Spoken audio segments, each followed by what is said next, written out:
Ready?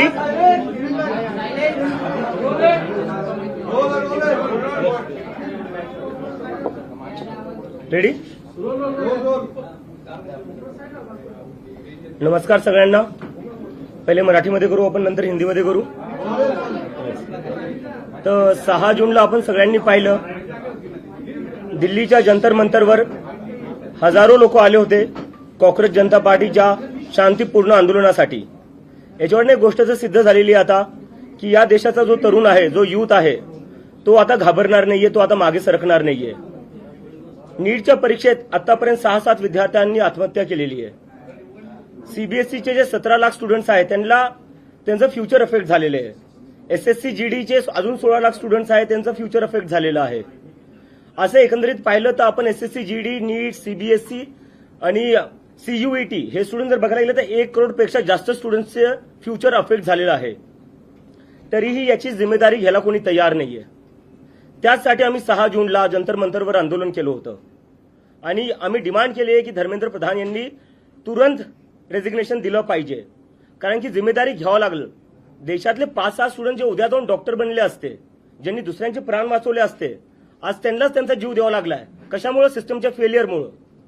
तर याची जिम्मेदारी कोणीतरी घेतली पाहिजे आणि त्यासाठी आम्ही सांगितलेलं की धर्मेंद्र प्रधान यांनी शनिवारपर्यंत राजीनामा दिला पाहिजे. राजीनामा जर नाही झाला तर आम्ही देशव्यापी आंदोलन सुरू करणार आहे आणि त्याची सुरुवात उद्या पुण्यापासून सुरू होणार आहे. पुण्यात उद्या 4 वाजता आम्ही आमचा शांतीपूर्ण प्रोटेस्ट करणार आहे आणि त्यानंतर आम्ही लखनौ, अमृतसर, जयपूर, बँगलोर इथेही आम्ही प्रोटेस्ट करणार आहे. तर आमची परत एकदा विनंती आहे की तुम्ही काही करून जिम्मेदारी घ्या, नैतिक जिम्मेदारी घ्या. तुमच्यामुळे स्टुडंट्स आत्महत्या करतायत, लाखो करोडो स्टुडंट्सचं भविष्य बर्बाद होतंय तुमच्यामुळं. सगळं वाटोळं होऊ लागलं स्टुडंट्सचं. याची कोणीतरी जिम्मेदारी घ्यायला पाहिजे. देशात आज अकाउंटेबिलिटी राहिली कुठे? स्टुडंट्स ओरडू लागले, थकून चालले, पेपर लीक होऊ लागले, सर्व्हर डाऊन होऊ लागले. कोण जिम्मेदारी घेणार याची आणि कधीपर्यंत असं चालणार आहे? ते आमची परत एकदा मागणी आहे की धर्मेंद्र प्रधान यांनी त्वरित राजीनामा दिला पाहिजे आणि जर ते राजीनामा नाही देणार तर देशव्यापी आंदोलन होईल आणि त्यानंतर 20 तारखेला देशव्यापी सगळ्याच जागी मी स्वतः जाऊन प्रोटेस्ट करेल आणि तिथे जाऊन लोकांना आवाहन करेल की सगळ्यांनी दिल्लीला या. जर धर्मेंद्र प्रधान यांचा राजीनामा नाही झाला तर 20 तारखेला दिल्ली येथे सगळ्या देशातला तरुण येईल आणि धर्मेंद्र प्रधानचा राजीनामा घेतल्याशिवाय वापस जाणार नाही. धन्यवाद.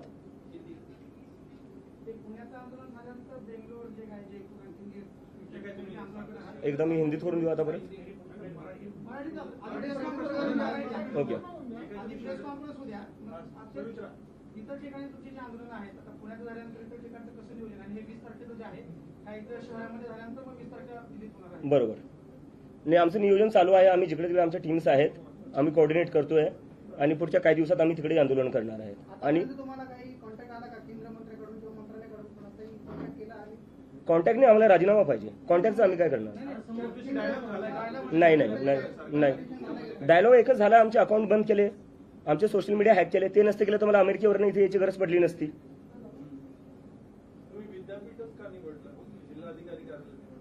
विद्यापीठात काय प्रॉब्लेम आहे सर? नाही, प्रॉब्लेम काय? एज्युकेशनची जी आंदोलन होतात त्या संबंधित इन्स्टिट्यूटमध्ये होत असतात. विद्यापीठ सर मला काय वाटतं ना, कुठं आंदोलन करतोय, कुठं करतोय हा प्रश्न आहे का सर? 6 स्टुडंट्सने आत्महत्या केलेली आहे. ते सोडून आपण कुठं प्रोटेस्ट करतोय, प्रोटेस्टची जागा कोणती, त्यावर आपण डिस्कशन करतोय. काय अर्थ आहे या सगळ्या गोष्टींना सर? प्लीज म्हणजे मुद्दे आपला जो मुद्दा आहे त्याची सेन्सिटिव्हिटी समजून घ्या सर. नाही, मी समजतोय. साधारणतः जेव्हा आंदोलन होतं तेव्हा कलेक्टरला निवेदन दिलं जातं वगैरे अशा गोष्टी होत असतात म्हणून आम्ही हा प्रश्न विचारतोय. तुमच्या आंदोलनाच्या स्थळाला आम्हाला काही आक्षेप काही कारण नाही, बरोबर आहे तुमचं. पण माझं आहे की परमिशन भेटलेली आहे, तिथे काही प्रॉब्लेम नाहीये. प्रोटेस्ट कुठेही हो, 6 विद्यार्थ्यांनी आत्महत्या केलेली आहे. लाखो करोडो स्टुडंटचं आयुष्य जे आहे ते त्याच्यावर मोठा क्वेश्चन मार्क आहे.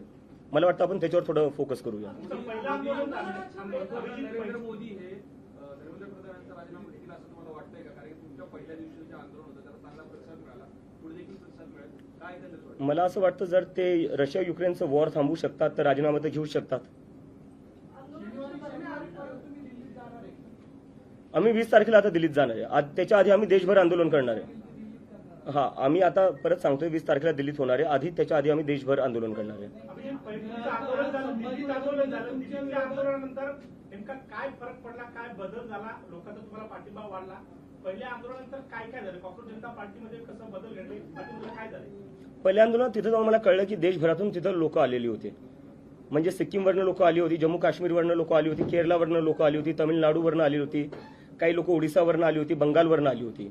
आणि त्याच्यानंतर त्यांचं असं झालं की आता हे देशभर वाढलं पाहिजे. म्हणजे मला तिथं भरपूर जे सगळे तरुण जे आलेले होते देशभरातून त्यांनी मला सांगितलं की तुम्ही देशभर करा. आणि त्याच्यामुळे आम्ही आता वेगळ्या वेगळ्या राज्यात करणार आहे. आंदोलन दाबण्याचा प्रयत्न होतोय, काही धमकीचे फोन किंवा घरच्यांना असं काही threatening असं काही होतं? म्हणजे हे तर चालूच आहे. माझ्या घरच्यांना धमक्या भेटताच आहेत, ते चालूच आहे. आणि मला आता सोशल मीडियावर येतात. म्हणजे इथे येण्याआधी मला म्हणलं तू ये प्रेस कॉन्फरन्सला, आम्ही कॉक्रोच मारण्यासाठी हिट घेऊन ठेवलेला आहे. तर अशा प्रकारच्या धमक्या चालूच आहेत. कुठेतरी सरकार सिरियसली घेत नाहीये युथचे प्रश्न. आता म्हणजे मला कळत नाही की अजून सरकारला कशाची वाट बघते. स्टुडंट्स आत्महत्या करताय, 1 करोडपेक्षा जास्त स्टुडंट्सचं फ्युचर अफेक्टेड झालेलं आहे. अजून म्हणजे काय करावं लागणार आहे सिरियस व्हायला तुम्हाला? म्हणजे सिरियस कुठं ना कुठं व्हावंच लागणार आहे. घेत नाही, that is absolutely right. Abhijit, तुम्हाला बाकी कुठल्या पार्टीचा सपोर्ट आहे किंवा पाठिंबा दिले का बाकी कुठल्या पार्टी? नाही, मी एक गोष्ट क्लिअर करू शकतो की कॉक्रोच जनता पार्टीसोबत कोणीही असोसिएटेड नसणारी कुठलीही पॉलिटिकल पार्टी आम्ही कोणाला इन्व्हॉल्व्ह होऊ नाही देणार आहे. बट कुठल्याही पार्टीला जर स्टुडंट्सच्या मुद्द्यावर आम्हाला समर्थन द्यायचं आहे, युवकांच्या बेरोजगारीच्या मुद्द्यावर आम्हाला समर्थन द्यायचं आहे, ते आम्हाला समर्थन देऊ शकतात. कारण की जर तुम्हाला युवकांच्या मुद्द्यांवर राजकारण करायचं आहे, आमच्या मागण्यांना तुम्हाला समर्थन करायचं आहे, यू आर वेलकम. तुमचा नितीन पसरवला जातोय की तुम्हाला अमेरिकेतून हाकलून दिलं म्हणून तुम्ही हे सगळं करताय आणि भारतात आलाय. अमेरिकेतून मला हकलून दिलं असतं तर माझ्या हातात हातकडे असल्या असता बाबासाहेबांचं पुस्तक नाही. कॉक्रोच जनता पार्टी जेव्हा सोशल मीडियावर सुरू झाली तेव्हा देशभरात अनेकांनी कोण प्रदेश अध्यक्ष कोण शहराध्यक्ष अशा घोषणा केल्या. खरंच अशी काही नेमणूक केली का? आणि अशी काही नेमणूक नाही झाली, पण हे लोकांची एक्साइटमेंट आहे, त्यांचं ते एनर्जी आहे, पॅशन आहे, ते स्वतःहून काही ना काही करू बघायला बघतायत. So I really respect that passion. पण आम्ही लवकरच आमच्या फॉर्मल बॉडीज पण अनाऊन्स करू. तुम्ही आता विद्यार्थ्यांच्या प्रश्नावर लढताय. या प्रश्नात तुम्हाला यश मिळाल्यानंतर ना पुढचे काही मुद्दे असणार आहेत का? सर, आधी हा प्रश्न सुटला तर आपण पुढच्या प्रश्नावर जाऊ. म्हणजे धर्मेंद्र प्रधानांचा राजीनामा घेणं की नीट पेपर फुटीची जी यंत्रणा सगळी कोलॅप्स झालेली आहे त्याच्यामध्ये कायमस्वरूपी बदल घडवून आणलं. सरकारनं परत परीक्षा घेतली आणि परीक्षा घेताना सांगितलं की आम्ही सीसीटीव्ही बसवू, सगळ्या केंद्रांवरती हवाई गस्त जे आहे ते घालू. नक्की बदल कशामध्ये होईल असं तुला वाटतं की धर्मेंद्र प्रधानांचा राजीनामा घेऊन हा प्रश्न सुटणार आहे? मला असं म्हणायचं बघा, आपण म्हणजे सगळे असं विचार करतोय की एका राजीनाम्याने सिस्टम बदलणार नाही. ठीक आहे, मलाही मान्य आहे. पण मला असं वाटतं जर राजीनामा तुम्ही घेत नाहीये याचा अर्थ तुम्ही तुमची चूक मानत नाहीये. जोपर्यंत तुम्ही चूक मानणार नाही तोपर्यंत गोष्टी तुम्ही ठीक कसं करणार? काही खराब झाले ते आपल्याला आधी ऍडमिट तर करावं लागेल ना, एक्सेप्ट तर करावं लागेल काही खराब होतंय. जर आपण एक्सेप्टच करायला तयार नाही की सिस्टम खराब आहे, जर आपण रिस्पॉन्सिबिलिटीज घ्यायला तयार नाही की सिस्टम खराब आहे, तर सिस्टम मग ठीक कसं करणार? राजीनामा is the first step towards that. तुमच्या आंदोलनावर असा आरोप होतोय की नॉन आरगे आणि काही आणि त्याची तुलना कुठेतरी अण्णा हजारेंच्या आंदोलनाशी होते. तर त्यावर तुमची काय प्रतिक्रिया आहे? दिल्लीत मी अमेरिकेवरनं आलो, मी तसा स्टेजवर गेलो. म्हणजे तिथं स्टेज इन होता खरं सांगायला गेलं तर. सगळे लोक स्वतःहून आले होते, काय पैसे देऊन आणलेले नव्हते. तुम्ही पाहिलं असेल. मी कुठून काय करणार आहे? मी तर स्वतः एक स्टुडंट होतो अमेरिकेत. तर हे सगळे जे आहे ना म्हणजे डिस्ट्रॅक्ट करायच्या गोष्टी चालू आहे. मला वाटते जे लोक असे आरोप लावतायत त्यापेक्षा जर तुम्ही खरंच जर स्टुडंट्सचे प्रॉब्लेम सॉल्व्ह केले असते, नीट पेपर फुटी जी झाली त्याच्यावर थोडं लक्ष दिलं असतं, सीबीएसई मध्ये जे झालं त्याच्यावर लक्ष दिलं असतं, तर आम्हाला हे सगळं करायची गरजच पडली नसती. दिल्लीमध्ये आंदोलन करताना तुम्हाला देशातल्या इतर अनेकांनी पाठिंबा दिला, ते तुमच्यासोबत आलेले होते. पुण्यामध्ये आंदोलन करताना असे पुण्यातले कोणते घटक आहेत, कोण व्यक्ती आहेत की तुमच्या आंदोलनाला तुम्हाला सपोर्ट देण्यासाठी आलेले आहेत? आता हे आंदोलनाचं आयोजन करताना तुम्ही कोणासोबत कोऑर्डिनेट करतात, कोणाशी चर्चा करतात? ही मंडळी कोण आहे की तुमच्यासोबत पुण्यामध्ये भक्कमपणे उभे राहिले? नाही, पुण्याचे जेवढे काही स्टुडंट्स युनियन्स आहेत ते सगळे एमपीएससीचे असो, पुणे युनिव्हर्सिटीचे असो, ते सगळे आमच्या सपोर्टमध्ये आहे. बाकी आम्ही एक लवकरच प्रेस रिलीजमध्ये बाकी सगळी इन्फॉर्मेशन टाकून देऊ तुम्हाला. सोशल मीडियाचे फॉलोअर्स आणि आंदोलनात सहभागी होणारे फॉलोअर्स याच्यात काय खूप फरक जाणवतोय? कशामुळे? सर, नाही, पहिले जेव्हा हे सुरू झालं होतं 15 तारखेला, 15 मेला सुरू झालं होतं कॉक्रोच जनता पार्टी, तेव्हा भरपूर लोक बोलत होते की हे सोशल मीडिया पुरतंच राहणार आहे, जमिनीवर कुणी येणार नाही. आपण 6 जूनला पाहिलं जमिनीवर काय झालं, पूर्ण जंतर मंतर भरलेलं होतं. तर याच्यात कोणी मिसअंडरस्टँडिंगमध्ये राहू नये की हे आंदोलन जमिनीवर चालणार नाही. मला वाटते 6 तारखेला तरुणांनी दाखवून दिलं. आणि आता सगळ्यांच्या माध्यमातून तुमच्या सगळ्यांच्या माध्यमातून मला सगळे जेवढे पेरेंट्स आहे, आई वडील आहेत, त्यांना अपील करायची आहे. मला माहिती तुम्हाला भीती वाटत असेल जेव्हा तुम्ही तुमचे लेकरं राजकारणावर काय बोलत असेल किंवा सरकारला जॉब विचारत असतील. माझ्या आईला भीती वाटती. माझी आई तर म्हणजे मी युएसला जेव्हा 2 वर्ष आधी गेलो होतो तेवढी रडली नव्हती जेवढी मी वापस येताना रडली. आणि ती मला म्हणत होती तू वापस येऊ नको, हे तुला अटक करतील किंवा दुसरं काही करेल, तुझ्यावर हल्ला होईल. पण मी तिला म्हणलं यावं लागेल, कोणाला ना कोणातरी बोलावं लागेल. तर माझे जेवढे आईवडील हे बघताय त्यांना सांगतोय, तुमच्या लेकरांना बोलण्यापासून थांबू नका. जोपर्यंत मी एकटा बोलत राहील तोपर्यंत असू शकता हे मला एकट्याला आवाज दाबायचा प्रयत्न करतील, पण जेव्हा लाखो करोडो स्टुडंट सोबत बोलतील ना, तेव्हा यांची हिंमत होणार नाही कोणाचा आवाज दाबायला. आणि जेलमध्ये जर कोणाला टाकायचं तर मी जेलमध्ये जायला तयार आहे, तुमच्या लेकरांना जेलमध्ये जाऊ नाही देणार, मी त्याची जबाबदारी घेईल. पण तुमच्या लेकरांना तुम्ही बोलण्यापासून थांबू नका. अभिजित आता अमेरिकेतून आलेला आहे, परत जाणार आहे का आता भारतात? नाही, आता इथंच सर, म्हणजे आता बॅक फॉर गुड. उद्या किती सपोर्ट एक्सपेक्टेड आहे, किती लोकांचं? उद्या हजारोमध्ये परत होईल. मला तर वाटतं जंतर मंतरपेक्षा मोठा होऊ शकतो. तुमच्या आंदोलनावर टीका होती, आंदोलनावर हिलेरीची मदत घेतली जाते इथपर्यंत. कशाची आतंकवाद्यांची मदत घेतली जाते. आज पत्र देखील संभाजीनगरमध्ये पोलीस, मुंबईतल्या एका माणसाने पत्र देखील लिहिलं पोलिसांना. तर दिल्ली पोलिसने एका आतंकवाद्याला परमिशन दिली असं म्हणायचं तुम्हाला? पुणे पोलिसने एका आतंकवाद्याला परमिशन दिली असं म्हणायचंय? एक minute sir, I am answering sir, please. ठीक आहे, लिगली करतोय आम्ही, म्हणजे बेस काय याच्यात? आणि चला ठीक आहे, हे एकदा मी अज्युमी करतो. चला, म्हणजे मी एक पाहिलं, वेदांत जो होता 17 वर्षाचा स्टुडंट, ठीक आहे, त्या 17 वर्षाच्या स्टुडंटला पाकिस्तानी बोलण्यात आलं जेव्हा त्यांनी सीबीएसई मध्ये काय घोळ चालला तो एक्सपोज केला. तर तुम्ही मला पाकिस्तानी म्हणताय, जो 17 वर्षाचा सीबीएसई स्टुडंट आहे त्याला पाकिस्तानी म्हणताय. तुमच्यासारखे जे पत्रकार आहेत जे सरकारला प्रश्न विचारतात ते त्यांना पाकिस्तानी बोलल्या जातं. तर मग या देशात भारतीय राहिलो कोण? फक्त भाजपाले आणि त्यांचा आयटी सेल, आणि आम्ही सगळे बाकी पाकिस्तानी झालो. काय अर्थ आहे याला? एकदम ऑफेंड होऊ नका, आम्ही चांगल्यासाठीच तुम्हाला प्रश्न विचारतोय. तर आता तुमच्याकडे, आता तुम्ही युथ आहात, तुम्ही भारताचे भविष्य, पण तुम्ही फक्त या धर्मेंद्र प्रधानच्या याच्याबद्दल बोलता, पण तुमच्याकडे तुमची काय मॉडल्स ऑपरेटी, पुढे भविष्यासाठी तुमचे काय प्लॅन्स, ते बिलकुलच सांगत नाही. सर 15 दिवस झालेत सुरू होऊन, 15 दिवस झाले सर. युथनी भारताला हेच मिळवून दिलं, इंडिपेंडन्स. किती वर्ष लागले होते सर? ते वर्षाचं नाही, त्यांनी ते लढले म्हणून भेटले. हो, पण किती वर्ष? ठीक आहे ना. आम्हाला 15 दिवस झाले सुरू होऊन. अभिजित, तुम्ही मध्ये की आता तुम्ही इकडेच थांबणार आहात, जाणार नाही. Yes. तर तुम्ही अमेरिकेत नेमकं कशासाठी होता? नोकरी होती, शिक्षण होतं, ते नाही. संपलं का? आणि Yes. त्यानंतर आता भारतात येऊन परत कायमस्वरूपी राहणार, तर काय प्लॅन आहे तुमचा? माझं मास्टर्स चालू होतं, मी मास्टर्ससाठी गेलो होतो आणि आता मी जॉबसाठीच अप्लाय करत होतो. हे 15 दिवसाआधी माझं म्हणजे हे होतं की अमेरिकेत मी बेटर ऑपॉर्च्युनिटीसाठी गेलो होतो, तिथं सेटल व्हायचं होतं आणि जॉब्सचं अप्लाय पण करत होतो. आणि जेव्हा हे सगळं झालं, थोडं माझं आर्टिकल्स आले इंटरनॅशनल मीडियामध्ये पण, त्यानंतर मला जॉब्सची ऑफर पण भेटल्या. पण बरेचसे कॉक्रोच जनता पार्टीचे कॉक्रोचेस होते, ते सारखे म्हणत होते आपल्याला हे आंदोलन पुढे घेऊन जायचंय, आता आपल्याला हे सोशल मीडियापुरतं लिमिटेड नाही ठेवायचंय. त्यामुळे मग मी कुठं ना कुठं मला एक रिस्पॉन्सिबिलिटी होती माझ्यावर, मी सुरू केलेलं, त्यामुळं की मला कुठं ना कुठे देशात वापस यावं लागेल. आणि त्यामुळे मी आता इथं आलोय. भीती होती त्यांना? हा? एक भीती होती कॉक्रोच जनता पार्टीची आता राजकीय स्थापना झाली का? काय झालं पुढे? काय नाही, ही एक मुव्हमेंट आहे सर, ही एक मुव्हमेंट आहे. आणि मी परत तुमच्या सगळ्यांना रिक्वेस्ट करतो, मी ऑफेंड होते सर, मी रिक्वेस्ट करतो कारण की 15 दिवस झाले. 15 दिवसात तुम्ही कसं काय आमच्याकडून अपेक्षा करू शकता की आमच्याकडे सगळेच प्रश्नांची उत्तरं असू शकतात किंवा आमच्याकडे पूर्ण सिस्टम तयार असू शकतं? अपेक्षा नाही, पण करावं असं आमची. नाही, नक्की करू सर. पण दुसरा प्रश्न असा Yes. की अमेरिकेतून राहून आले, आम्ही अनेकदा बघतो की अमेरिकन असं बोलतात आपल्या देशाबद्दल, वेगवेगळे असे चर्चा होतात. खरंच अमेरिकन काय विचार करतात तो भारतीयांबद्दल? नाही, तसा तर म्हणजे नेमकं विचारायचं नाही चर्चा भारताबद्दल. नाही, भारताबद्दल चर्चा होती कारण की जर अमेरिकेत बघायला गेलं, अमेरिकेची जी आयटी, खूप चांगला प्रश्न विचारला, याच्यावरून मला आठवलं. अमेरिकेची जी आयटी आहे, आयटी इंडस्ट्री, ते सगळे भारतीय चालवतात. सिलिकॉन व्हॅली जी आहे तिथं सगळ्या मोठ्या पोझिशन्सवर सगळे भारतीय आहेत. अमेरिकेत जर हायेस्ट पेईंग कम्युनिटी कोणती आहे ती भारतीय आहे. तर असं नाही की आपल्या देशात टॅलेंट नाही आहे, आपल्या देशात खूप टॅलेंट आहे. आपल्या देशात टॅलेंट इतकं आहे की युरोप असो का अमेरिका, तिथं सगळ्याचं हायेस्ट पेईंग जॉब्स जे आहे ते भारतीयला भेटतात. पण आपल्या देशात काय होत आहे? आपल्या देशात ती ऑपॉर्च्युनिटी आणि प्लॅटफॉर्म का नाही भेटत आहे जो बाहेर देशात भेटतोय? नीटचा पेपर जो फुटला त्याला जबाबदार कोण आहे? म्हणजे एनटीएचा संपर्क मराठवाड्यातले अनेक क्लासेस चालू झाला. पेपर होण्याच्या आधी 10 दिवस त्यांच्याकडे पेपर होता. एनटीए मधले जे तज्ज्ञ असतात त्या तज्ज्ञांनी ते प्रश्न जे आहेत ते क्लासेस पर्यंत पोहोचवलेले होते. हे नक्की गळती कशी झाली? म्हणजे सरकारचे फेल्युअर आहे की एनटीए मधले याच्यामध्ये दोषी आहेत, त्याच्यामुळे मग एनटीएच्या कर्मचारी अधिकाऱ्यांवरती कारवाई करा? सरकारच्या आतल्या लोकांशिवाय कोणतीच गोष्ट लीक नाही होऊ शकत. आणि मला वाटतं त्यामुळेच एज्युकेशन मंत्रालयात थोड्या दिवसाआधी आग लागली होती. मला आता निघायचं, हिंदीमध्ये मी करतो. अमेरिकेत शिक्षण घेतलंय, तिथली समजा एज्युकेशन प्रणाली जवळ पाहिली ती पाहिली, काय बदल व्हायला पाहिजे, काय झालं पाहिजे, काय नाही काय?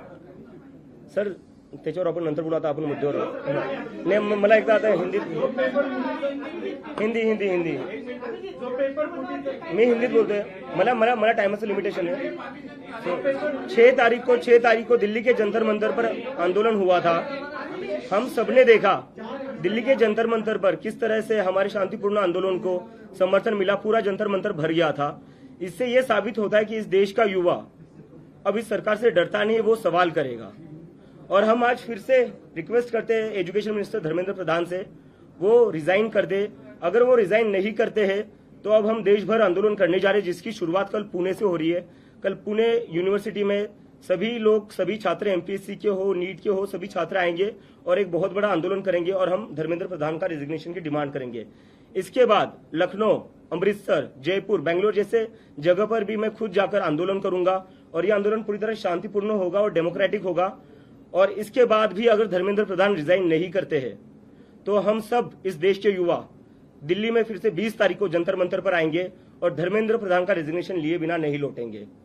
और मैं आखिर में ये कहना चाहता हूं सभी लोगों से, सभी स्टूडेंट से, सभी युवाओं से, अब हमें सबको मिलकर आवाज उठानी पड़ेगी. जब तक ये लोग हमारी बात नहीं सुनते, हमें सबको साथ में आना पड़ेगा. कब तक इस देश में स्टूडेंट सुसाइड करते रहेंगे, कब तक इस देश में पेपर लीक होते रहेंगे, कब तक इस देश में सर्वर डाउन होते रहेंगे और उसके बाद भी मंत्री अपनी कुर्सी पर बने रहेंगे. अगर आपकी एक गलती हो जाए, आपका फ्यूचर बर्बाद हो जाएगा.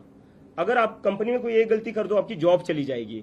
लेकिन यहाँ गलतियों पर गलतियां हुई जा रही है, लेकिन फिर भी रेजिग्नेशन नहीं हो रहा है. तो हमें कहीं ना कहीं इस देश में अकाउंटेबिलिटी फिक्स करनी पड़ेगी और उसके लिए सभी लोग हमारे आंदोलन को सपोर्ट करें. Thank you.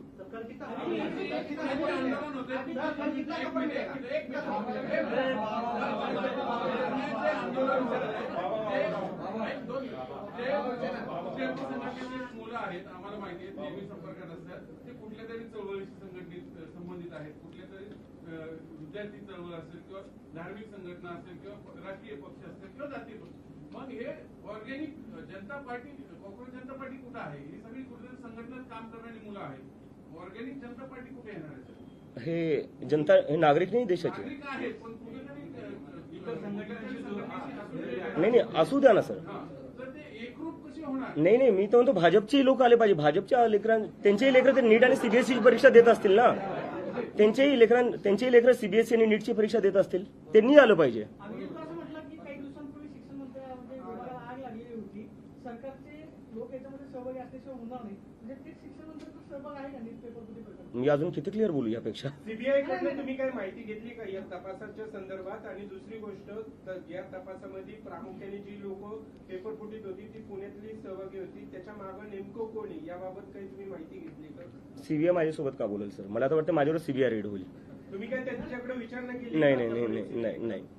म्हणजे आग लागली कारण तुम्ही जी भूमिका मांडताय ज्या आक्रमक पद्धतीने, त्या पद्धतीने विरोधी पक्षाने पण मांडण्यात आली. मला वाटतं विरोधी पक्ष मांडतोय, पण मीडियाने आपल्यासोबत हा म्हणजे स्वतःला प्रश्न विचारला पाहिजे, ते दाखवत का नाहीये. तुमचं मांडतो तर त्यांचं काय मांडणार? नाही. तुमचं मांडतो तर तेवढं मांडणार. असं काय बोलायचं? Next question. Next question. तुम्ही असं काही पत्रव्यवहार वगैरे करत नाही, कम्युनिकेशन करत नाही, फक्त ग्राउंडवरती आंदोलन करताय, असं काही करणार आहे? मेल वगैरे कम्युनिकेशन करणार आहे त्यांच्याबरोबर? कारण तुमच्याकडून एक हात पुढे केल्याशिवाय त्यांच्याकडनं कम्युनिकेशन होणार नाही. सर आंदोलन हा आमचा पहिला स्टेप आहे. ते आहे तुमचा तो अधिकार आहे, पण काही कम्युनिकेशन करणार आहे त्यांच्याबरोबर? सर मला वाटतं त्यांना बातम्या वाचतच असतील ते, बरोबर. एवढे म्हणजे हजारो तरुण जंतर मंतरवर येत आहेत तरी ते ऐकायला तयार नाही. तर तुम्हाला वाटतं ते माझ्या एका ईमेलवर राजीनामा देतील? आम्ही हा एक उपद्रवी कीटक समजला, रोगराई पसरवणारा कीटक समजला. ते सगळे केळस वाड्या नजरेनं बघितलं तर तुमच्या पार्टीला गांभीर्याने काय का घ्यावं जनतेने? झुरळ कुठं असतात सर? गटारात. हा, घाणीत, बरोबर. तर मग याचा अर्थ आपलं देशातलं सिस्टम जे आहे ते घाण झाले, त्याच्यामुळे झुरळ बाहेर येत आहेत. कुठं ना कुठं हा प्रश्न पण विचारला गेला पाहिजे. पण आधीच सिस्टम खराब नेक्स्ट. झाली का? देशाची सिस्टम आताच खराब झाली का? हा देशाची सिस्टम आताच खराब झाली का? नाही, आताच खराब नाही झालीये. आताच का बाहेर? आता ते ट्रिगर पॉईंट होता, ज्यांनी ही शब्द वापरले, आपण त्यांना हा प्रश्न विचारावा. अभिजीत, सुप्रीम कोर्ट के फॉर्मर जज मार्कंडे कांजू ने सीजेपी समर्थकों को छोड़ने को बोला है. तो बोला इसके करो पार्टी ज्वाइन कर. मुझे लगता है देश एक डेमोक्रेटिक कंट्री है, जिसको जो पार्टी शुरू करना चाहता है कर सकता है, उसमें कोई रोक नहीं होनी चाहिए। आगे जाके आपको कांग्रेस जनता पार्टी कल जंतर मंतर से ज्यादा सपोर्ट होगा।